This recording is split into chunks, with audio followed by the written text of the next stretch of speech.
আসসালামু আলাইকুম। তো সবাই কেমন আছেন? তো আশা করি ভালো আছেন। তো আমাদের এদিকে অনেকদিন পানি ছিল, প্রায় ১ কুমার পানি ছিল বিলের মধ্যে। তো এইজন্য আমরা এখানে আসতে পারি নাই।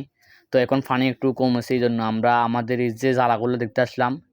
আমাদের জ্বালাগুলো একটু উঁচু জমিতে ছিল, এইজন্য আমাদের জ্বালাগুলো নষ্ট হয় নাই। তো আমরা এখানে অনেকদিন পর আমাদের জ্বালাগুলো দেখতে আসলাম। তো আমাদের এখানে কিছু ঝিঙা, তরই আর ভেন্ডি আছে। এগুলো আমরা নিজেদের খাওয়ার জন্য করেছিলাম। তো দেখেন আমাদের জ্বালাগুলা কি সুন্দর হয়েছে মাশাআল্লাহ। তো এগুলা আমাদের কয়েকদিন পরে এখানে জবিন চাষ দিবে। তো আমরা তখন এই জ্বালাগুলো রুখবো ধানের জন্য। তো আমাদের বছরে একবার ধান করা হয়, আমাদের দিকে পানি থাকে, এই জন্য আমরা বছরে একবার ধান করে থাকি।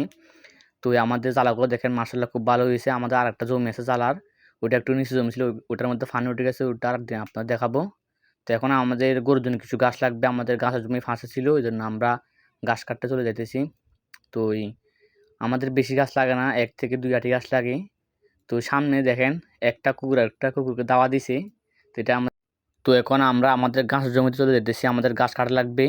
তো এখন দেখেন এখানে অনেক কাদা হয়ে গেছে, এখনো পানি আছে, পাশে খাল দিয়ে পানি যাইতেছে, অনেক কাদা দেখেন। এই যে এতদিন পর্যন্ত পানি ছিল, এই পানিগুলা টানতে টানতে এখন এখানে অনেক কাদা হয়ে গেছে, কাদা জমে গেছে। তো এটা দেখেন আমাদের গাছের জমি এটা, আমরা এখান থেকে আস্তে আস্তে কাটতেছি। আমাদের বেশি গাছ লাগে না, ১ থেকে ২ আটি গাছ লাগে, আর আমরা গরুকে শুকনো খাওয়াবার আর দানাদার খাওয়াই, এই জন্য আমাদের বেশি গাছ লাগে না।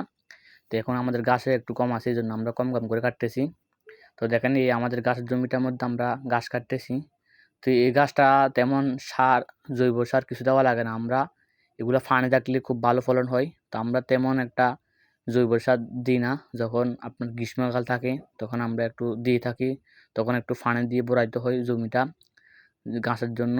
এখন বর্ষা সিজনে তেমন একটা পানি টানি দেওয়া লাগে না, আর আপনার কীটনাশক দেওয়া লাগে না। তা আমরা আর আপনারা একটা কথা মনে রাখবেন, আপনারা যদি গরু পালেন, গরু কিনার ৩ মাস আগে আপনারা ঘাস করে রাখবেন।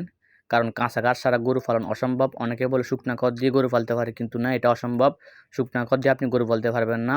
আপনি যদি গরু পালতে হয় অবশ্যই ঘাস লাগবে, কাঁচা ঘাসের কোনো বিকল্প নাই। গরু পালতে হলে আপনাদের কাঁচা ঘাস লাগবে।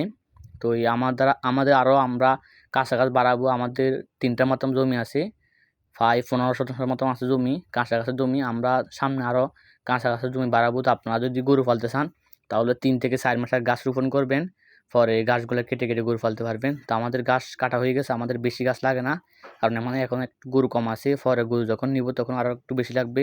এই জন্য আমরা ১ থেকে ২ হাতে কাটি গাছ। তো আমাদের গাছটা কাটা হয়ে গেছে, এখন আমরা বাড়ির উদ্দেশ্যে রওনা দিব।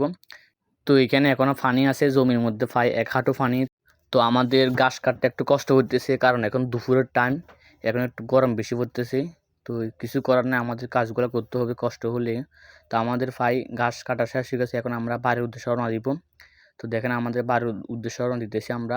তো আমাদের এই ঘাসের ফাঁসের জমিটা আছে, তো আমরা যাইতেছি বাসার মধ্যে, আমাদের এগুলা নিয়ে গরুকে দিতে হবে। তো এখানে একটু যাতে একটু কষ্ট হয়, জায়গাটা একটু খারাপ বেশি, তবুও কিছু করার নাই, যাইতে হবে। বর্ষা সিজন, সব জায়গার মধ্যে কাদা জমে আছে। তো আমরা গাছগুলো নিয়ে বাড়ির উদ্দেশ্যে রওনা দিব এখন। আর আপনাদের যদি আমাদের ভিডিওগুলো ভালো লাগে, চ্যানেলটা সাবস্ক্রাইব করবেন।